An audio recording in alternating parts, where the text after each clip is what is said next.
Olá, meu amigo, olá, minha amiga, que está ligado aí na página do Núcleo de Estudos Espíritas Caibar Schutel e na web rádio Ser Fraterno. Uma boa noite, um bom dia, uma boa tarde, dependendo da hora que você vai ver este vídeo. É um grande prazer, uma grande alegria estarmos juntos. Meu nome é Gonçalo Queiroz e a partir de agora nós vamos falar sobre espiritismo, sobre doutrina espírita, essa doutrina que tanto nos consola, que tanto nos esclarece.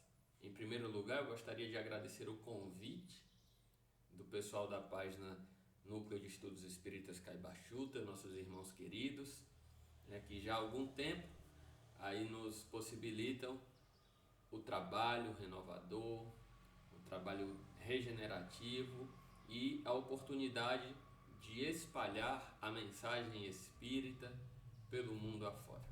Muito obrigado, estamos juntos, seguimos juntos.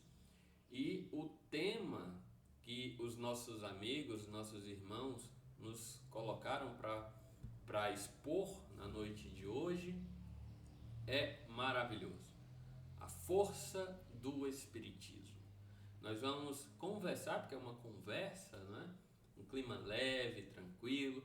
Né? Nós vamos conversar sobre doutrina espírita e o seu papel em nossas vidas. Nós vamos compreender um pouco, né? Um pouco da grandiosidade desta doutrina, que, como falei no início e repito, nunca é demais, consola e esclarece. É interessante que ela consola esclarecendo e esclarece consolando. Nós vamos compreender que para nós mergulharmos na doutrina espírita, a gente não precisa necessariamente, né, se denominar espírita ou ir para a casa espírita toda semana. Né? Você pode ser católico, evangélico, budista, enfim.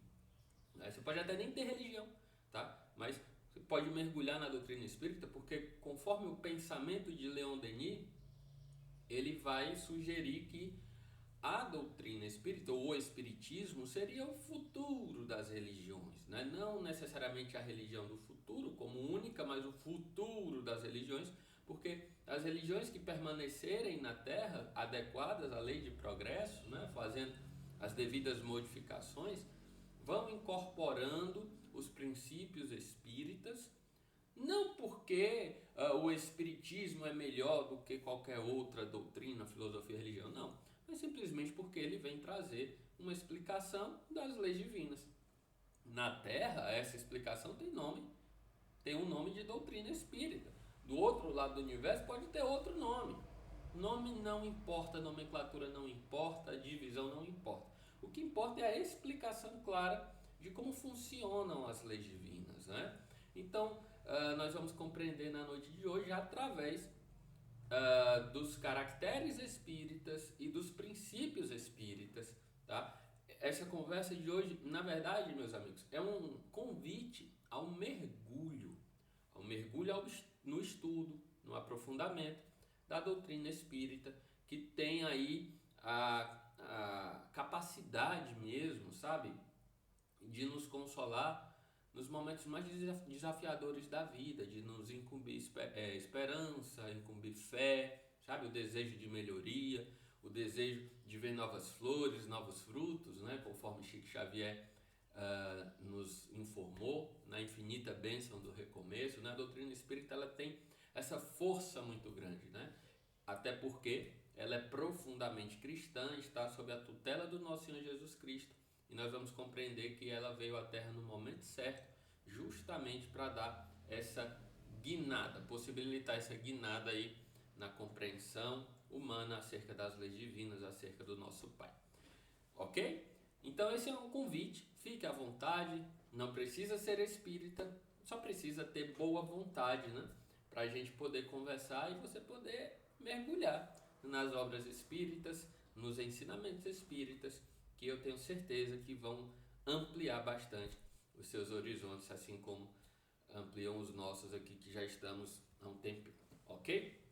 Então, meus amigos, nesse primeiro momento é importante nós falarmos um pouco sobre a história da nossa compreensão acerca de Deus, acerca da religiosidade, né? A gente olha para o passado, né, e nós vemos uma evolução mesmo, numa linha do tempo, né, uma evolução do nosso pensamento religioso, uma evolução, meus amigos, do nosso pensamento sobre Deus, né? Se nós formos pegar, por exemplo, os hábitos, as crenças, lá das primeiras idades, né, em que a humanidade ainda estava começando, né, a caminhar em compreensão, estava começando a caminhar em desenvolvimento mesmo, nós vamos ter aquela noção muito clara de um Deus que estava fortemente vinculado à força da natureza mesmo. Eu não vou dizer nenhum Deus, mas deuses, né? Era o politeísmo com toda a sua força, vinculado aí à força do trovão, né? Deuses vinculados ao fogo, vinculados à chuva, né? Tudo que denotava força para o bem ou para o mal, né? Aquela humanidade daquela época simbolizava, né, no culto ao divino ou, né, não necessariamente ao divino, mas ao profano também, né, a questão dos deuses, né, algo além do que os olhos físicos conseguiam ver, porém não era explicado, né, era muito mais sentido. Até hoje, né, e isso nos informa os espíritos superiores, nós não temos na Terra ainda a capacidade de mergulhar nas questões íntimas de Deus, né, na natureza íntima de Deus. Nós podemos senti-lo e tentar adivinhá-lo, porque nós somos espíritos imperfeitos. Só os espíritos puros veem e compreendem a Deus, né? Isso está no livro dos Espíritos.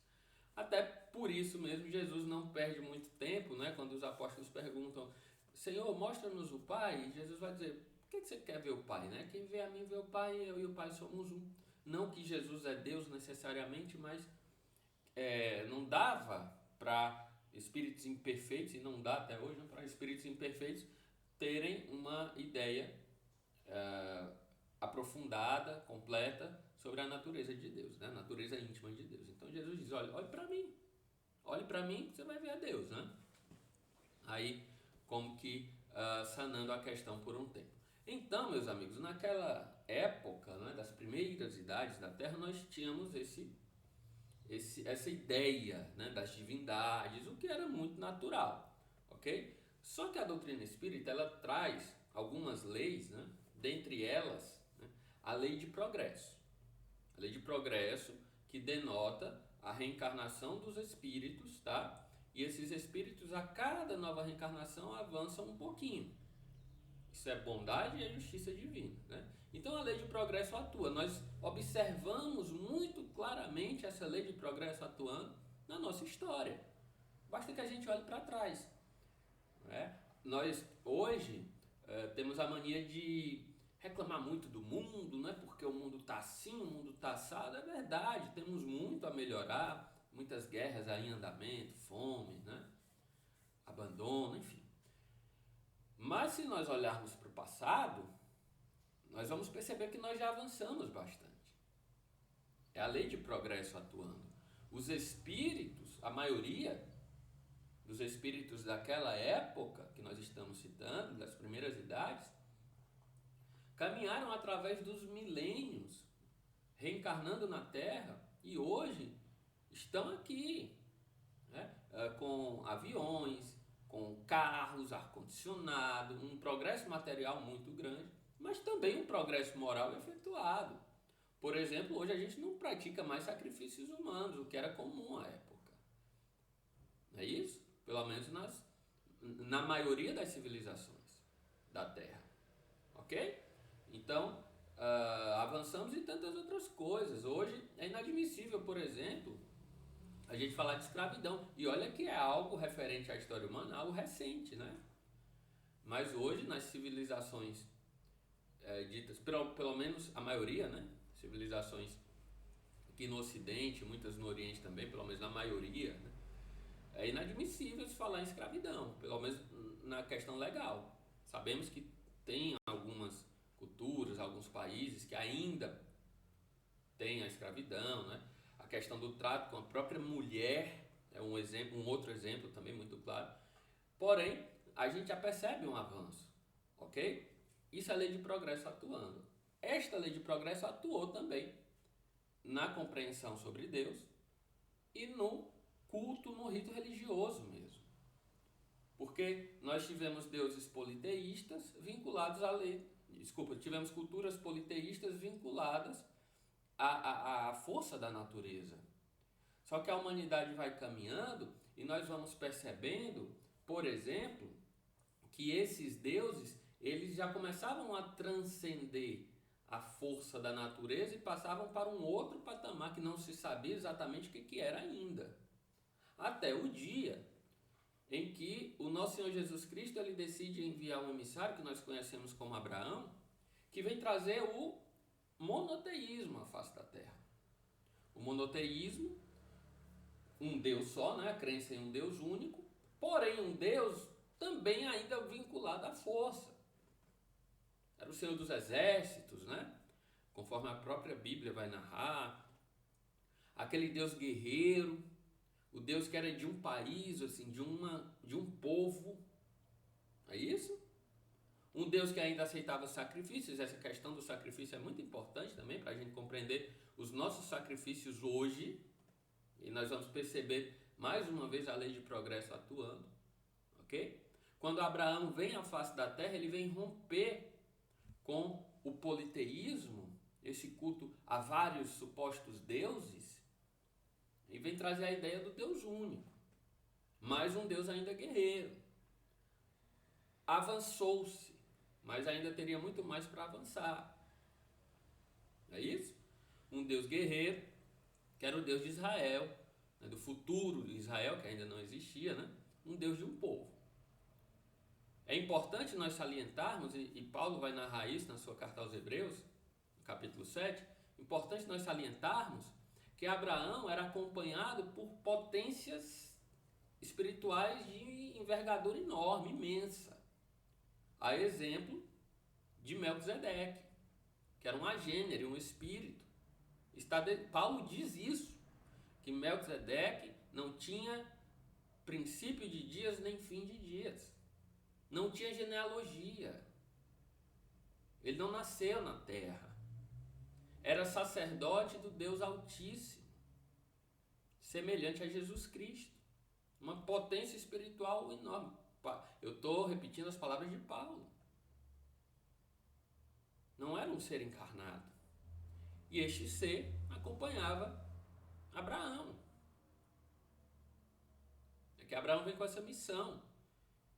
E no contato mediúnico com o nosso Senhor, o nosso Senhor vai dizer: Abraão, olhe para o céu, a tua descendência vai ser maior do que as estrelas do céu. Denotando justamente que toda a terra, através da lei de progresso que a doutrina espírita coloca, através das reencarnações e dos séculos, toda a terra cultuaria o Deus único quando fosse chegado o momento. Certo? Então Abraão inaugura essa nova época, já há esse novo avanço. Depois vem Moisés, trazer a tábua da lei, a primeira grande revelação, os 10 mandamentos, e outras centenas de leis humanas transitórias. Nós percebemos, e é uma das características da doutrina espírita, por ser revelação divina, nós percebemos uma característica muito forte da revelação divina, e nós temos 3 na Terra, mas das 3, é o culto à verdade, a primeira coisa. E a verdade, para ser divina, ela tem que ser imutável. Então nós percebemos a imutabilidade dos 10 mandamentos. Porque honrar a Deus sobre todas as coisas, de todo o teu coração, de todo o teu espírito, sabe? Isso era lei naquela época, é lei hoje, vai ser lei para sempre. Matar vai ser errado para sempre. Roubar vai ser errado para sempre. Honrar pai e mãe é lei divina para sempre. Então nós percebemos o caráter imutável da revelação divina. Então os 10 mandamentos são imutáveis. Allan Kardec deixa muito claro isso no capítulo 1 de O Evangelho segundo o Espiritismo. Eu não vim destruir a lei. Só que Moisés trouxe 613 leis. Leis mutáveis. Por exemplo, apedrejar os adúlteros, apedrejar os filhos desobedientes, os homossexuais. A mulher não poderia sair de casa no seu período menstrual, porque era considerada impura. Não consultar os mortos. Então, eram leis para aquela sociedade, por algum motivo, para aquele povo.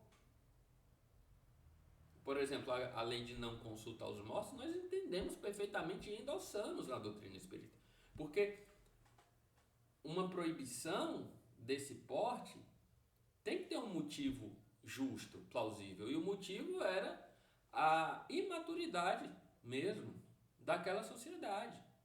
Num trato tão importante, grandioso, que é esse trato mediúnico com os nossos irmãos desencarnados. As pessoas daquele período se utilizavam para os fins mais obscuros possíveis. Então, uma prática reiterada e prejudicial para a sociedade tem que ser proibida. O nosso direito hoje da Terra fala isso. Não é isso? Então, para aquele momento tinha que ser proibido mesmo. O que não significa ia ser proibido para sempre, porque estava dentro do rol de leis transitórias, leis humanas, e não os 10 mandamentos, as leis divinas. Até porque quem é que vai apedrejar alguém hoje, numa sociedade dita civilizada? Uma sociedade que está efetivamente no século XXI. Você vai apedrejar um adúltero? Jesus já falou sobre isso. Quem tiver pecado quer tirar a primeira pedra. Então, a gente percebe o caráter transitório daquelas leis, adequadas àquele povo, né? Os 10 mandamentos não. Os 10 mandamentos são eternos. Primeira revelação divina para a terra, nas tábuas da lei. E o tempo vai passando, os profetas vão se sucedendo no trato mediúnico mesmo, no intercâmbio mediúnico com potências espirituais. Ora Jesus, ora potências em nome de Jesus, né? E em nome de Deus. Os avisos vão sendo dados, as profecias vão sendo colocadas. E nós temos a vinda do profeta Elias, nós temos a vinda do profeta messiânico Isaías, temos a vinda de Jeremias, a grande parábola de Jonas, que aquilo é uma grande parábola. Isso, os profetas vão se sucedendo, até o último profeta antes do Novo Testamento, né? O último profeta do Velho Testamento, que vem ali mais ou menos 400 anos antes do Cristo, Malaquias, tá? E depois 400 anos de silêncio, preparando a vinda do Cristo, certo? Importante nós salientarmos que nesta época do Velho Testamento se tinha esse Deus único, né, mas ainda com Deus guerreiro, um Deus que pedia sacrifícios animais, não mais humanos. Olha a lei de progresso atuando, né? Lá em Abraão, quando Abraão vai sacrificar seu filho, que era comum na época o sacrifício humano, Deus vai dizer assim, olha, não precisa, só estava testando tua fé, sacrifica um animal no lugar dele. Então ali o sacrifício humano é substituído, já há um progresso nessa compreensão. Mas é importante essa ideia de sacrifício. Tanto é que no Velho Testamento, como um todo, essa ideia continua. E nós vamos entender o porquê. Certo? Quando Jesus vem, depois dos 400 anos de silêncio, né, vem João Batista, né, o primeiro profeta ali do Novo Testamento e o último, na verdade, antes do Cristo, né? Vem João Batista preparar os caminhos do Senhor, que é a reencarnação do profeta Elias. Jesus deixa claro isso em mais de uma passagem, inclusive. É ele mesmo, Elias, que estava para vir. Jesus afirma categoricamente isso. E Jesus vem trazendo a segunda revelação. Claro Ele, o nosso Senhor e Salvador, o eixo central entre as outras duas revelações, porque nós temos 3 revelações divinas. Então Jesus ele vem como a segunda para ser justamente o balizarte, o eixo central. Para quê, meus amigos? Para corrigir e reafirmar a primeira revelação. Corrigir em que sentido? Corrigir a compreensão do povo, tá? E reafirmar a primeira revelação. Os 10 mandamentos, ele vai dizer, eu não vim destruir a lei, eu vim cumprir. Qual lei? A lei divina, os 10 mandamentos. Porque a lei de Moisés ele aboliu em sua maioria. Por exemplo, apedrejar os adúlteros. No caso da mulher adúltera, ele vai dizer, quem não tiver pecado, que atira a primeira pedra. Mas era lei apedrejar. Mas ele não apedreja. Ele não veio cumprir essa lei. A lei de proibição de consulta aos mortos. E Jesus no Monte Tabor, comunicando-se com 2 espíritos, Moisés e Elias. Mais uma lei revogada pelo Cristo e tantas outras. Então quando ele diz assim, eu vim cumprir a lei, ele está falando da verdadeira lei divina. Ele está falando dos 10 mandamentos. Então ele vem reafirmar. Vem recolocar a compreensão humana no seu devido lugar.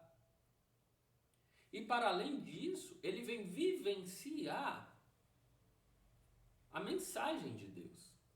Porque os demais mensageiros, meus amigos, eles vêm trazer, né, as mensagens e tal, mas não conseguem vivenciar 100%, porque somos espíritos imperfeitos.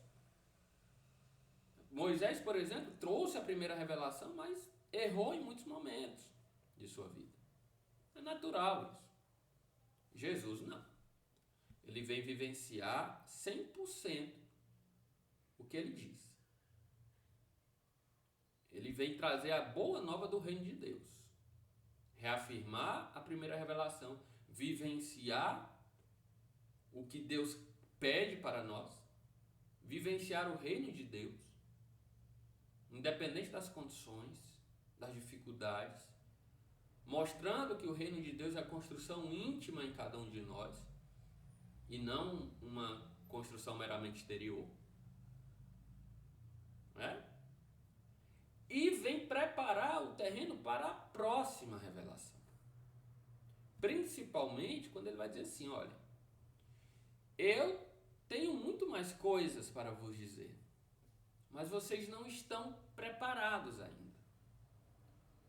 Eu rogarei ao Pai que envie um outro Consolador. Ele vos relembrará tudo o que eu disse e acrescentará novos conhecimentos. Esse acrescentar novos conhecimentos, meus amigos, é muito mais no sentido de desenvolver o que ele, Jesus, havia dito. Entende? Porque se nós formos pegar, por exemplo, os princípios espíritas, né, e tudo que a doutrina vai mergulhar, tudo que ela vai falar, olha, tudo Jesus já disse. Jesus falou sobre reencarnação várias vezes. Vamos citar isso daqui a pouco. Jesus falou sobre pluralidade dos mundos habitados? Falou. Ah, tem no Novo Testamento, tem na Bíblia alguma coisa sobre perispírito? Tem. Tem. É o que você quiser falar. Já está nas palavras do Cristo e de seus apóstolos alguma coisa fazendo referência aos conhecimentos espíritos em germe. Jesus vai dizer, olha, eu vos falo por parábolas, porque vocês não podem compreender o que eu quero dizer. Mas vai chegar um tempo para isso. É a lei de progresso, não é? Lembra? Lei de progresso. Allan Kardec disse assim, tudo que vem antes do tempo é abortado. Então Jesus, sabendo o tempo em que estava, ele vai pincelar e vai deixar para o futuro o aprofundamento das explicações. Porém, mais até do que o perfeito conhecimento sobre tudo isso, né, sobre como funciona a reencarnação, a mediunidade, a pluralidade dos mundos habitados, né, mais do que todos esses conhecimentos, mais importante do que isso, é a vivência. Por isso que religião não salva. Ajuda, mas não salva. Porque o que salva é a vivência cristã. Você pode nem ser cristão. Você pode nem ter religião. Mas se você vive a mensagem, pronto, está tudo certo. Por isso que a prioridade de Jesus era a vivência. E não simplesmente um culto religioso. O culto a Deus, sim, através da prática, através da vivência. O que ele mais fazia era, além de denotar o amor e a misericórdia, mas era criticar a hipocrisia religiosa. Não é isso? Não adianta ter um vasto conhecimento letrado sobre as leis, sobre os mecanismos, sobre a vontade de Deus e não cumprir. Ele vai dizer, olha, sepulcros caiados, brancos, limpos por fora e podres por dentro. Então, o Cristo vem trazer essa vivência. E a exemplificação de tudo aquilo que ele ensinou em palavras. Tá? Principalmente a questão do perdão, da misericórdia, do amor ao próximo, da fraternidade e a demonstração, de uma vez por todas, da continuidade da vida após a morte. Porque nós cristãos falamos muito da crucificação, e está certo, foi o auge, né, da missão do Cristo enquanto estava encarnado, mas muitos de nós esquecemos do domingo de Páscoa, né? Quando Jesus ele vai se levantar do túmulo, numa linguagem simbólica, claro. Ele vai aparecer em espírito, materializado, provando de uma vez por todas que a vida continua. Algo que ele já vinha dizendo há muito tempo. Especialmente quando ele vai dizer assim, olha, Deus não é um Deus de mortos, mas um Deus de vivos. Porque para ele todos vivem. Jesus já havia dito isso. Jesus já tinha conversado com espíritos. Né? Espíritos bons e espíritos maus ainda. Já havia conversado. As bem-aventuranças se referem a uma vida futura. O meu reino não é deste mundo. Olha quanta coisa que Jesus falou sobre a continuidade da vida. Mas além das palavras ele exemplifica. Porém, ele não pode dizer tudo. Ele mostra,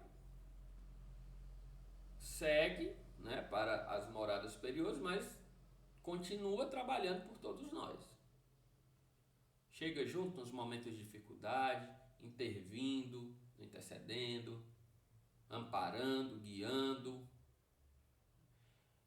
Porém, ele sabia que nós iríamos entrar em um outro caminho tortuoso, porque a humanidade ela é imperfeita e ela costuma ainda trocar os pés pelas mãos. Pelo menos a humanidade da Terra, né? E nós temos outras humanidades aí bem mais evoluídas, graças a Deus. Mas a nossa humanidade ainda está nesse caminho muito forte de tentativa e erro, né? Para depois acertar. E aí, logo que o Cristo retorna à pátria e que os apóstolos também retornam, nós já começamos a deturpar as coisas, deturpar os ensinamentos. Por exemplo, na Idade Média, nós começamos a queimar pessoas, porque nós interpretamos erroneamente o ensinamento do Cristo que fala sobre fogo purificador. Olha só, queimamos as pessoas, chamando de bruxas, né? Ou de hereges, não é isso? Começamos a promover guerras, as guerras santas, as cruzadas e tudo mais, né?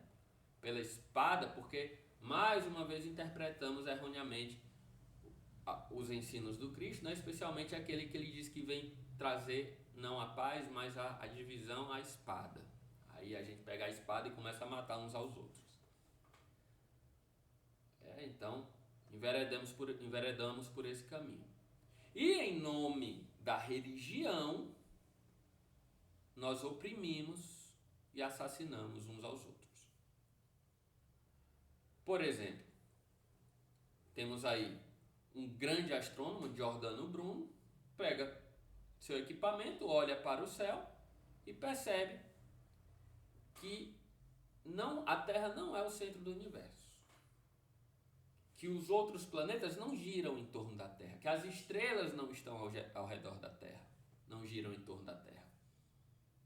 O que ia de encontro ao que o pensamento religioso determinava na época. Giordano Bruno é queimado vivo. Galileu Galilei é a mesma coisa. Só não foi queimado porque se retratou para a igreja. Entende? Então a humanidade ela vai começando a se cansar dos desmandos religiosos. Olha que Deus é esse que manda queimar as pessoas, que manda matar. Que Deus é esse que eu tenho que comprar um terreno no céu para ter direito ao céu? Não, eu não quero acreditar nesse Deus. Não quero. Então devagarzinho a religião ela vai, a humanidade, através da ciência e das descobertas científicas, a humanidade vai se afastando da religião. E aí vem com muita força, na verdade algo que sempre existiu na Terra, mas nesse momento surge com muita força o materialismo. O materialismo, né? Especialmente ali na Europa. E aí vem o século XVIII, o iluminismo, né? Com muitas descobertas, um pensamento científico florescente mesmo. E aí Jesus, ele diz assim, não, agora é a hora. Agora é a hora porque a humanidade ela já caminhou em compreensão.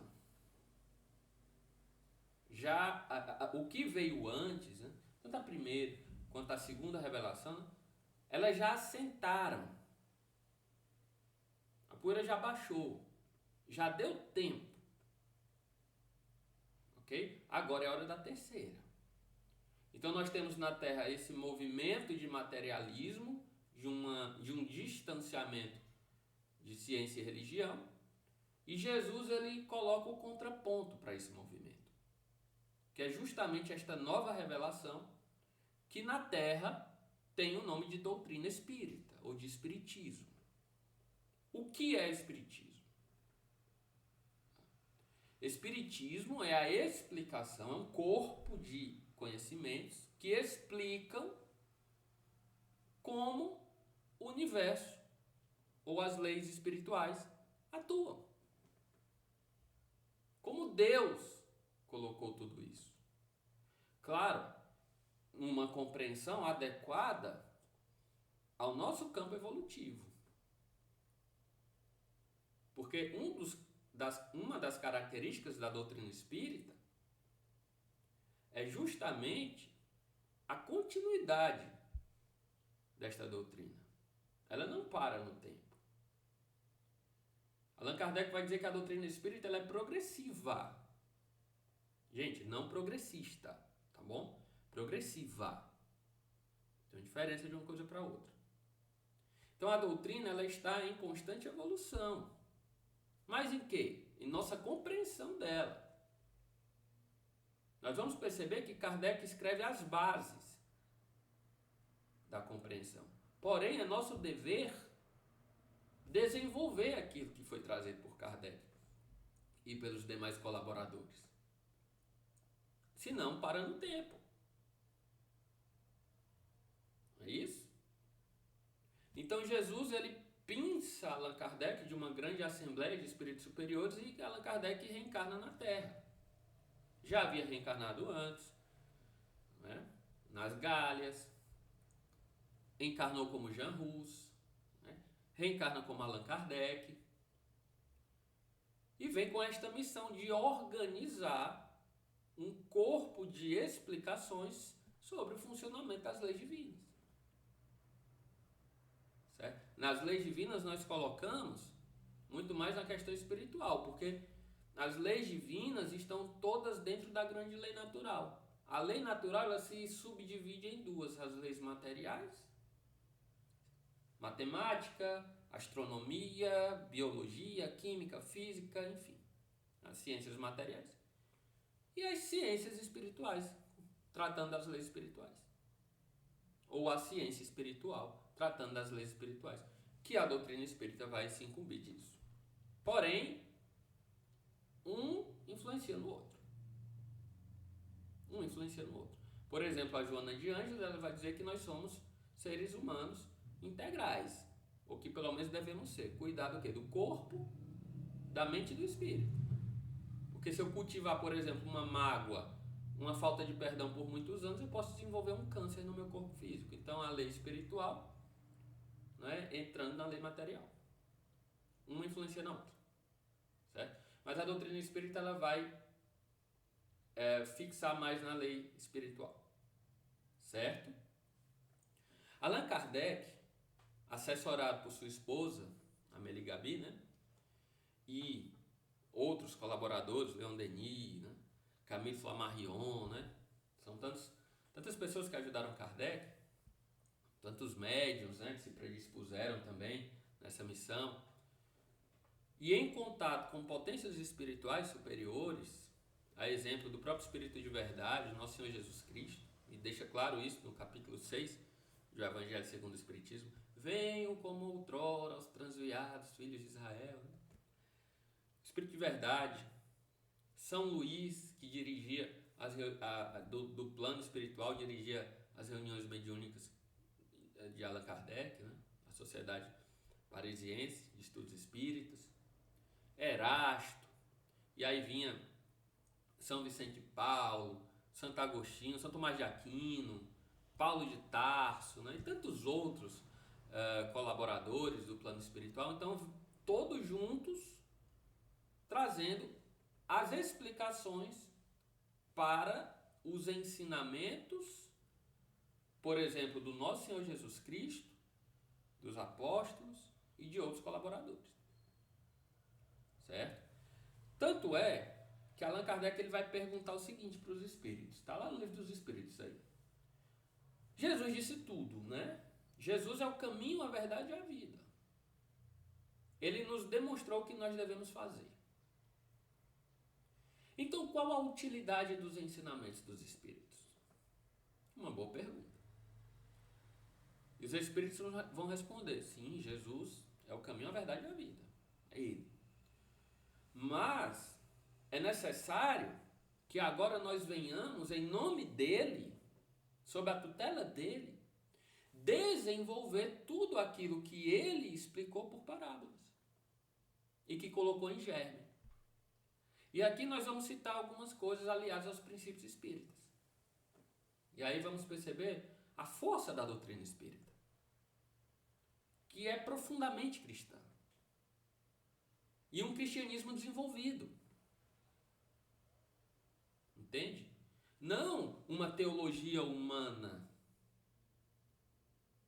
Não uma teologia de homens.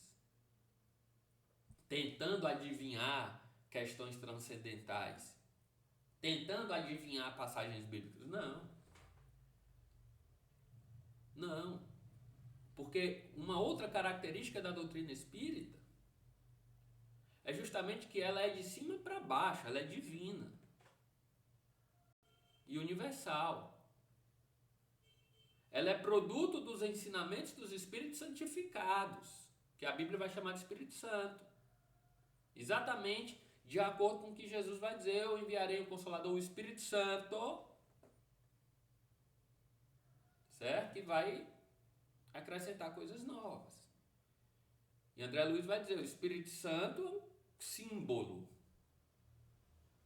Simbolizando o quê? Os Espíritos santificados, altamente evoluídos, que vêm em nome do Cristo nos explicar e desenvolver tudo aquilo que ele, Jesus, havia dito em germes. Certo? Aí vamos trazer os princípios espíritas para denotar isso.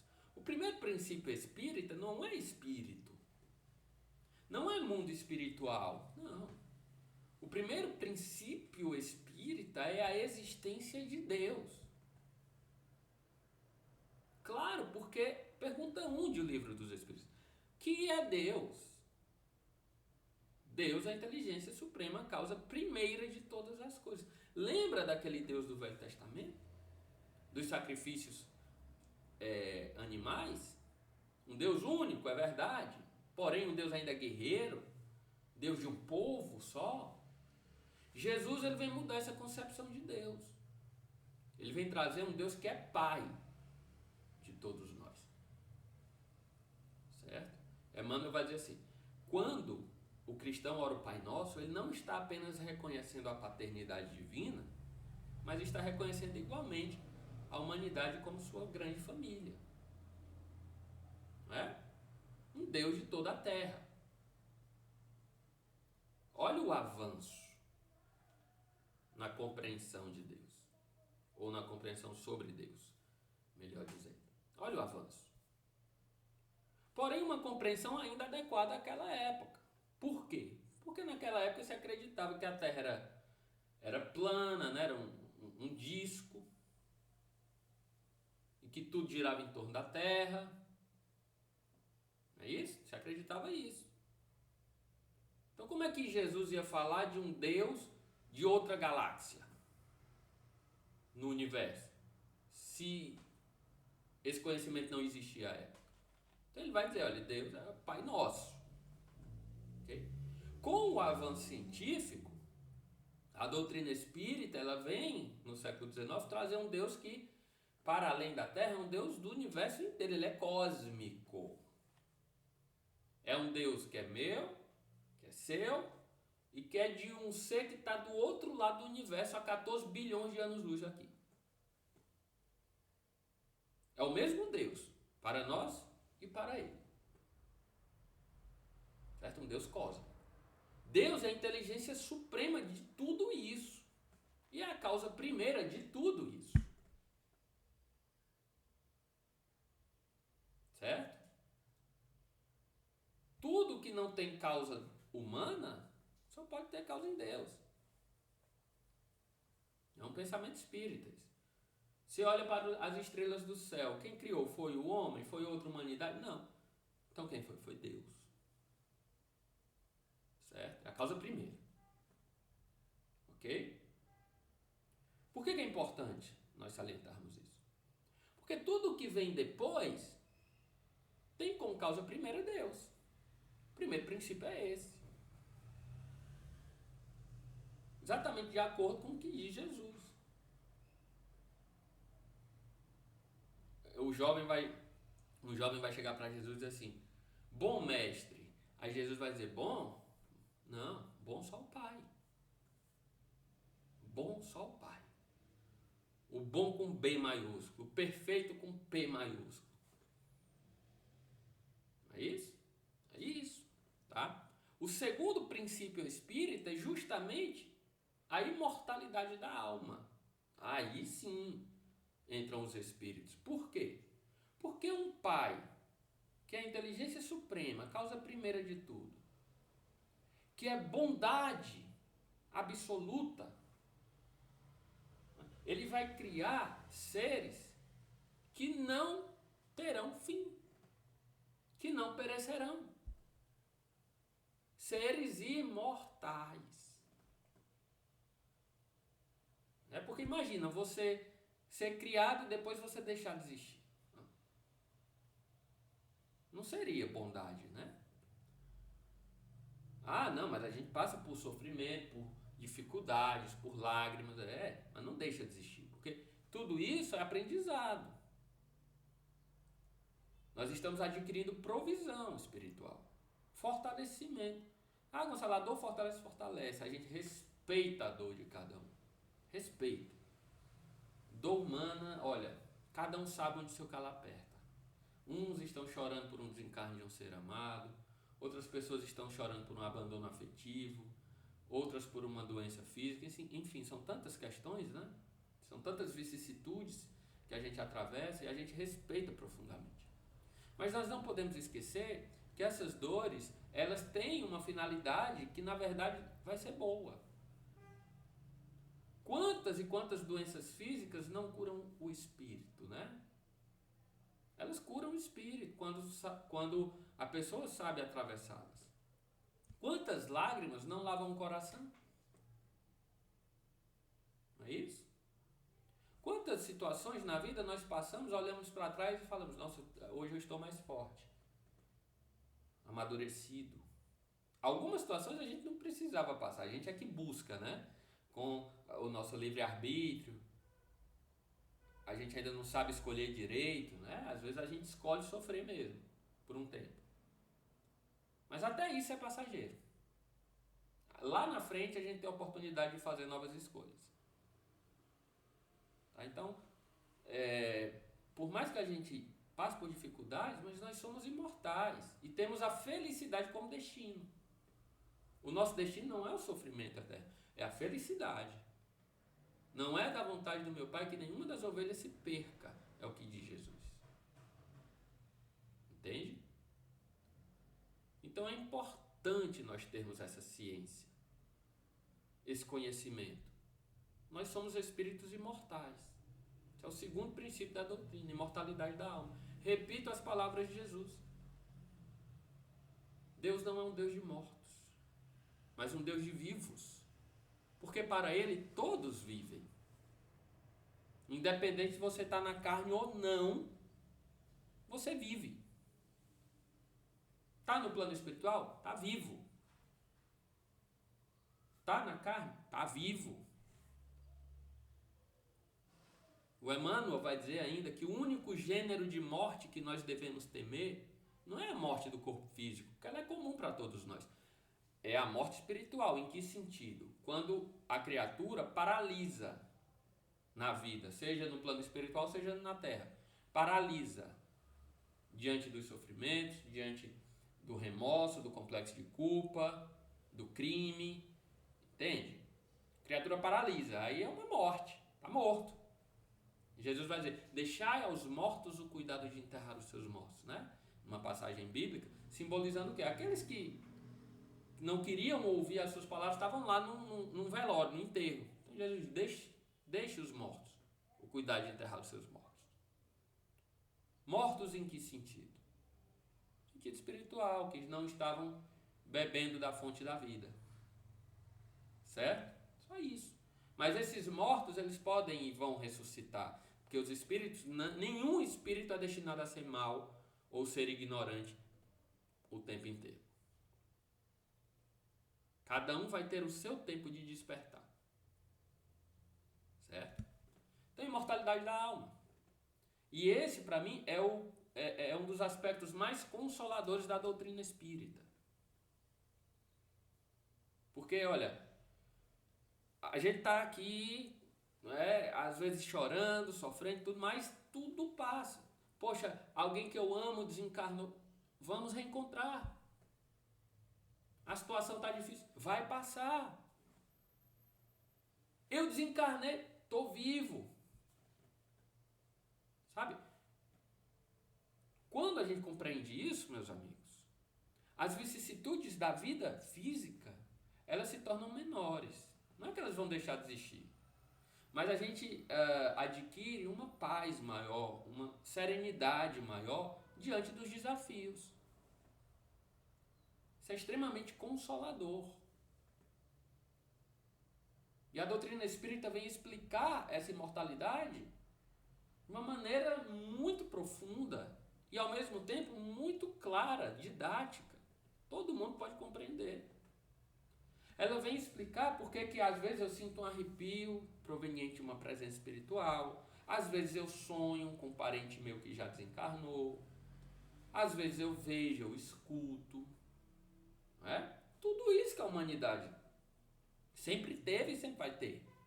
A doutrina espírita vai explicar, olha, estamos todos vivos. Uns no plano espiritual, outros na carne, mas está todo mundo vivo. Aí vamos para o terceiro princípio. Já que Deus é Pai, soberano amor, cria seres imortais, esses seres imortais, eles têm inúmeras existências físicas. Certo? Aí é o princípio da reencarnação. Veja bem, estamos todos vivos, na carne ou não. Mas precisamos passar pela carne quantas vezes forem necessárias. Porque existem experiências, meus amigos, que só a carne pode oferecer. Uma doença física é uma experiência. As tentações da carne, do mundo material, as vicissitudes, a incerteza do que vai acontecer daqui a 2 horas, do que vai acontecer amanhã. Tudo isso desenvolve o que? A fé em Deus. Tudo isso pode desenvolver as nossas escolhas. Não é isso? E tantas coisas. São experiências que a carne oferece. É verdade. Ela, a carne, né, não pode herdar o reino de Deus. Paulo de Tarso vai falar isso. A carne e o sangue não podem herdar o reino de Deus. Mas propiciam subsídios, avanços para o espírito herdar o reino de Deus. Então precisamos reencarnar quantas vezes forem necessárias. Quem deixa muito claro isso é o próprio Cristo, nosso Senhor Jesus. Ele vai dizer a Nicodemos: Nicodemos, é preciso nascer de novo. Ninguém pode ver o reino de Deus se não nascer de novo. A teologia humana vai dizer assim: não, mas está falando do batismo. Que ele vai dizer assim: tem que nascer da água e do Espírito. Então está falando do batismo. Mas, gente, não tem problema na verdade. Porque, olha só, quantas vezes nós precisamos renascer na própria encarnação, né? Mudar caminhos, se reinventar, recomeçar, né? É um renascimento, é verdade. Só que essa água que Jesus estava falando ali, é por isso que é importante o estudo do contexto da vida do Cristo, das palavras, dos ensinamentos do Cristo, o contexto histórico, o contexto social, o contexto científico. Aquela sociedade acreditava que tudo que era material vinha da água. A prova disso está lá no Velho Testamento, na própria descrição de criação do mundo. A descrição feita por Moisés, no livro de Gênesis, quando ele vai dizer: olha, no princípio o Espírito de Deus pairava sobre as águas e sobre a face do abismo. E então, Deus começou a criar tudo, criou, né, a natureza em si, né, os animais e tal, criou os astros dos céus, criou o ser humano do barro da terra. Mas perceba que a água não foi criada. Porque no princípio Deus pairava sobre as águas. A água já existia com Deus. Então a compreensão daquele povo, daquela época, era que tudo que era material, Deus criava da água. Certo? O que não é 100% errado, porque a nossa própria reencarnação, o desenvolvimento do nosso corpo físico se dá no útero, no líquido amniótico, nem da água. Né? Então não está 100% errado. Mas de fato eles acreditavam que tudo que era material vinha da água. Aí Jesus vai dizer: é preciso nascer da água, da matéria e do Espírito. E aí, comprovando isso que nós estamos dizendo, o próprio Cristo vai acrescentar: porque o que é nascido da carne é carne, é matéria, e o que é nascido do Espírito é Espírito. Então, Nicodemos, não te admire de eu te ter dito: é preciso nascer de novo. Aí Nicodemos ele vai dizer assim: mas Senhor, como pode ser isso? Posso eu, sendo velho, voltar a entrar no ventre da minha mãe? Aí Jesus ele vai apressadamente responder assim: olha, Nicodemos, eu estou te falando das coisas da terra e você não acredita? Quanto mais se eu te falar das coisas celestiais. Então Jesus aí está dizendo que reencarnação é algo básico nas leis divinas. É algo que todo mundo deveria saber, é coisa da terra. Coisa da terra. Então Jesus ele nem perde tempo falando das coisas celestiais, não. Ele fala das coisas da terra. Certo? Reencarnar, renascer. E isso explica tantas aparentes anomalias na vida. Por que uma criança nasce e desencarna com 1 aninho de idade? Por que se desenvolve um câncer infantil? Por que alguém não tem o que comer, enquanto outra pessoa tem tudo, materialmente falando? Sem justificar as desigualdades sociais, a nossa responsabilização nisso tudo, mas explicando as causas. para além dos sistemas econômicos, para além da nossa negligência que existe. Mas por que alguém às vezes nasce nessas condições? Certo? Por que alguém renasce na Terra com uma doença, enquanto alguém nasce saudável? Por quê? Porque para uns o caminho parece ser mais difícil do que para outros. Por que isso? Só a reencarnação explica. O que não tem alguma coisa hoje poderá ter amanhã.